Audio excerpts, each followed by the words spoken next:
The, the path to spirituality is an exercise for your mind.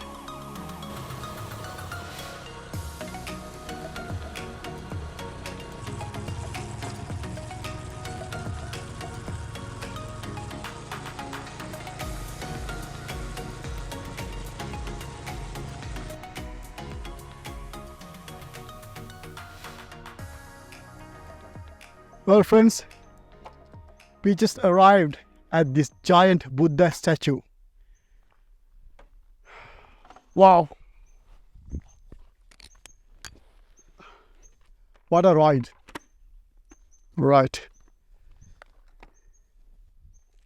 You can see the statue on the road from there because it's really tall. Remember, this place is already built on top of a mountain. We are on the ridge. And this statue is gigantic. And I can see that the path is going to be a very tiny hike because we are already at the top. But it's going to be an adventurous one. Hope you guys are excited. What a ride.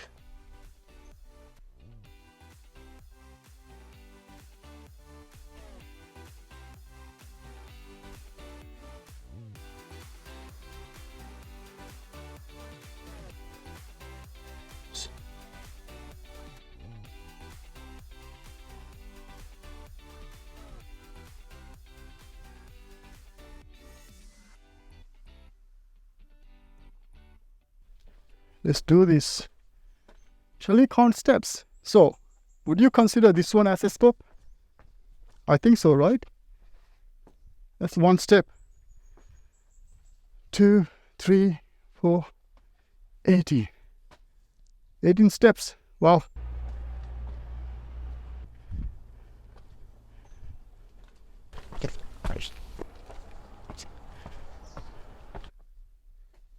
Look at the view down. I know I was supposed to count steps. I lost count already. I believe if I did 20 steps right at the bottom, it's already past 100 easily. Yeah, it's already past 100. You can see the statue's head. It's that size. So imagine how big is it. The body. But we're going to take this path. These look like old caves. Look, there's a hidden statue. I hope you can find it. Can you see it? Can you see? The paint has been decayed over time with rain, but someone created this image that looks like a hidden area. Let's go and have a look.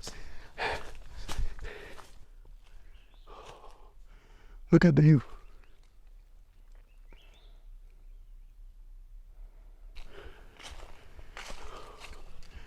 Oh, look at the statue right over there.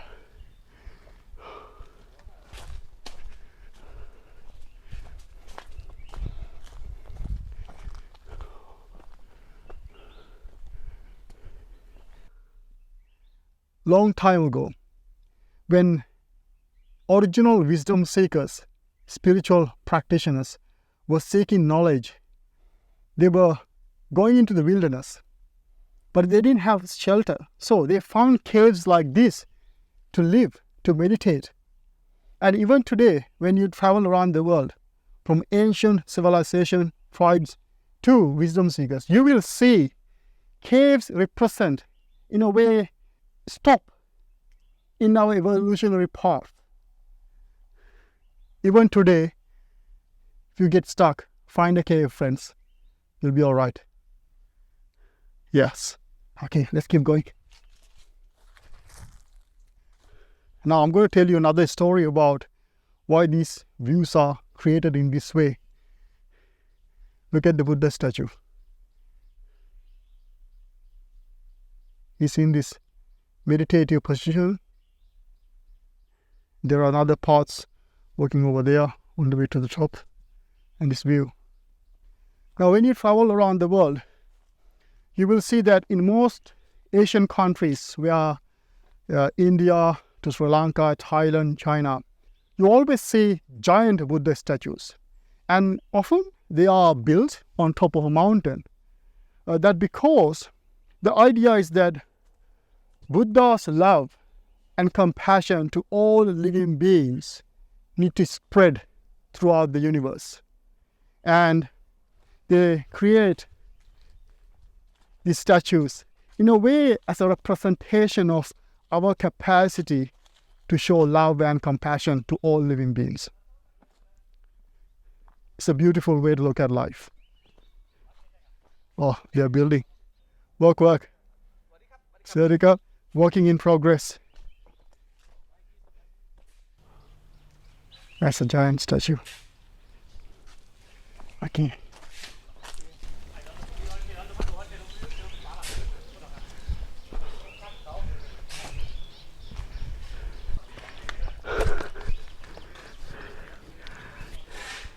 Now, I don't know if you know Buddhism that much, but if you don't, this signifies a crucial step in the path to enlightenment.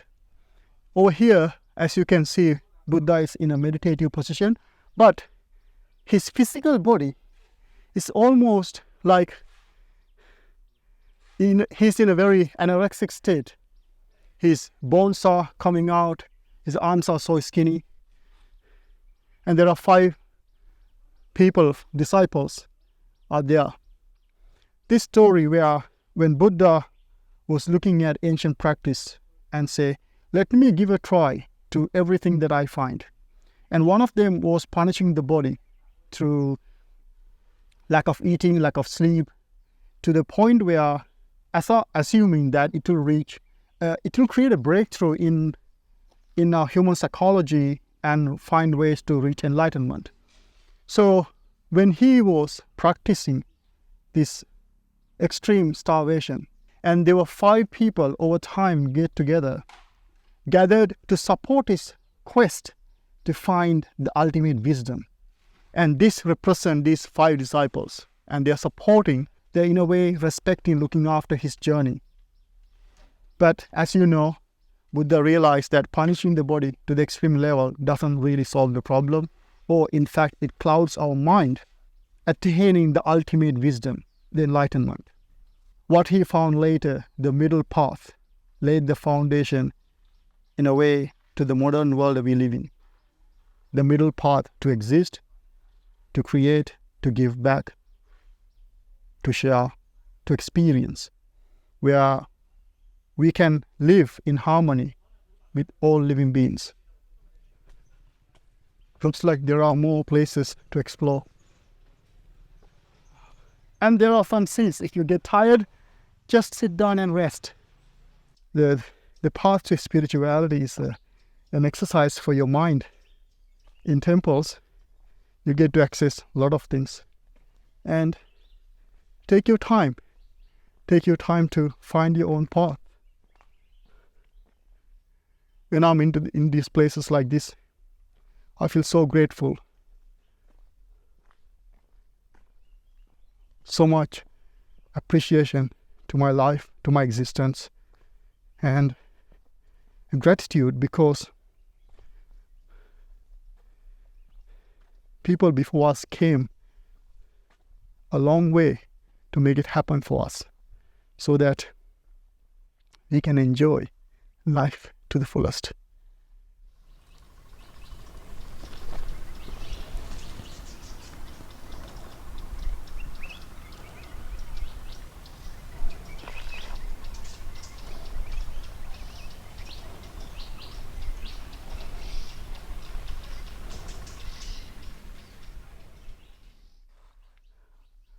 Once you realize that everything around us in this world created by people like you and I, sometimes one can wonder what I am going to create and leave behind so that people after me can benefit.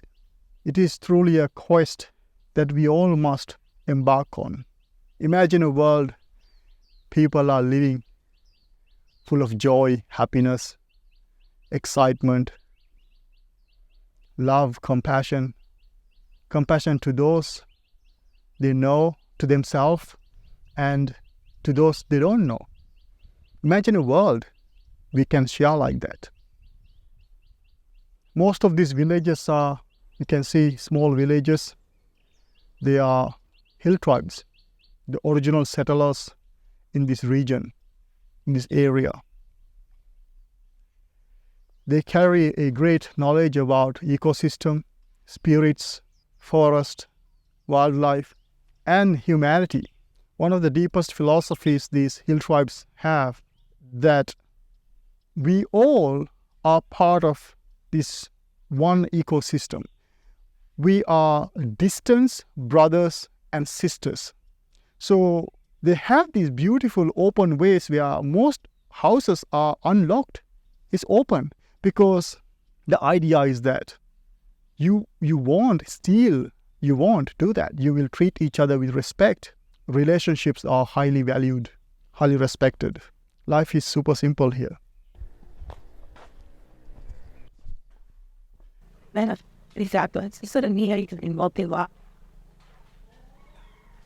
What's behind me is one of the places where monks sleep at night. Very simple place, all made of wood. Remember, these mountains get very cold at night. But it's not about seeking comfort, just about living. It's a beautiful location. All right, let's keep exploring.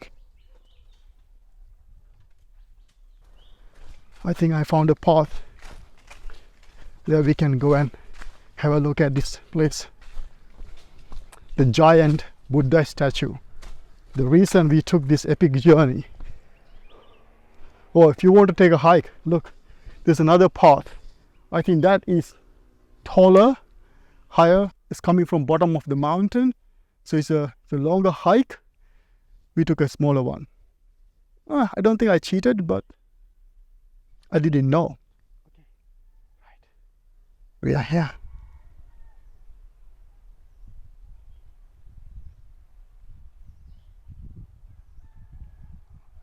Overlooking rest of the villages.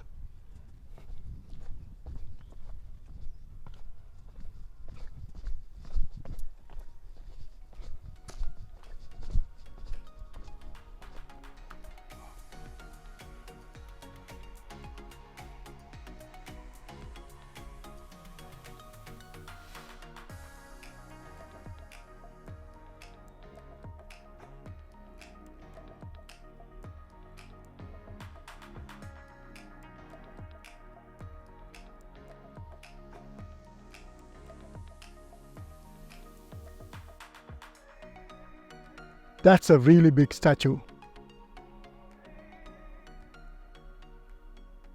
I believe once they finish construction, you can go inside. There'll be lessons, there'll be moments where monks teach wisdom, sharing food. A community of monks and also normal people can come together to learn about ourselves, inner growth, peace, love, compassion. Hike, hike, hike.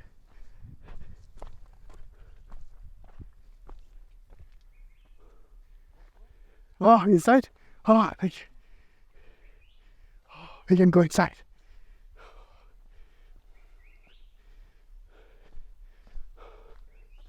Earlier, house right at the bottom. Tight. It's another village, hill tribe village over there.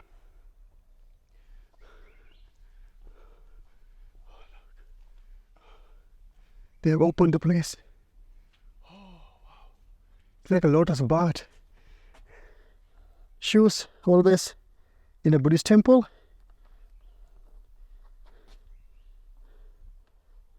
Now, every Buddhist temple you go, you will always see these kind of arts inside the temple. They tell a story. They are not just painting. They tell a unique story. Our human life, our existence, cravings, desires, how this excessive compulsion is actually driving us nuts. Our society going crazy because of that.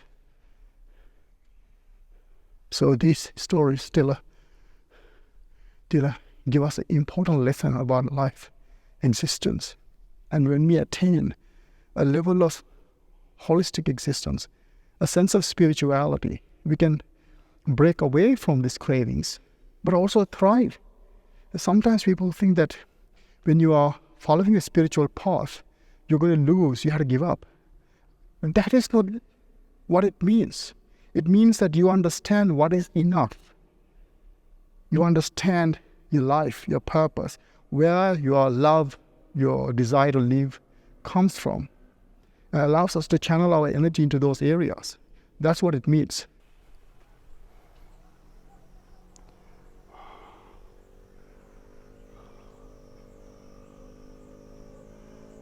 Now, what you can see here, from my experience, from my view, is that we have outsourced our love, our capacity to be great. And now we look at figures like Hulk, Superman, Iron Man as our heroes. We have outsourced the capacity to be the Superman, Superwoman, the superhero in our life. Don't you think it would be beautiful if we can regain that strength, if we can regain that power, so that we become our own superhero?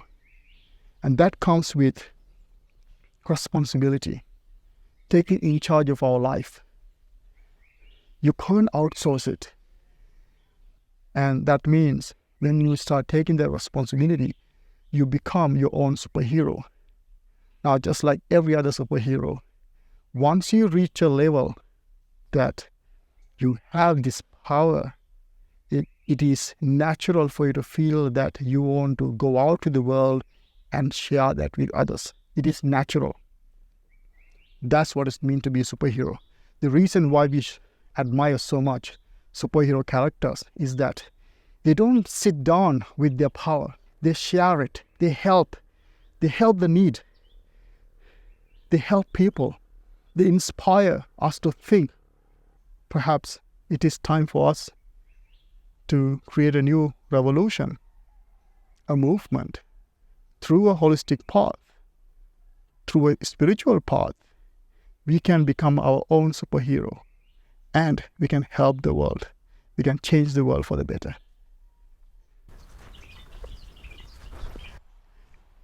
Beautiful, all the way to the top and back. I love this place. So much green, so much, I don't know, beauty. I feel great when I'm in nature. I feel amazing. I don't know, something like calling. This is where I belong. Wow. For me, I look at nature as a life force. This is where everything starts. This is the origin. This is our origin story.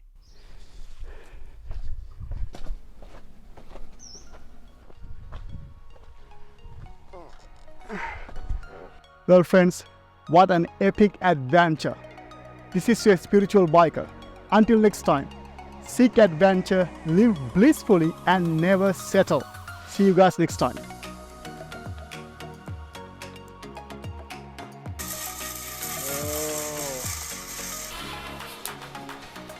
Yeah. Wow. You can take this one for me. 30 minutes. The roasting in process. Voilà, c'est bon, là, que petit, que bon, là. Ouais. Parce que moi, tout là.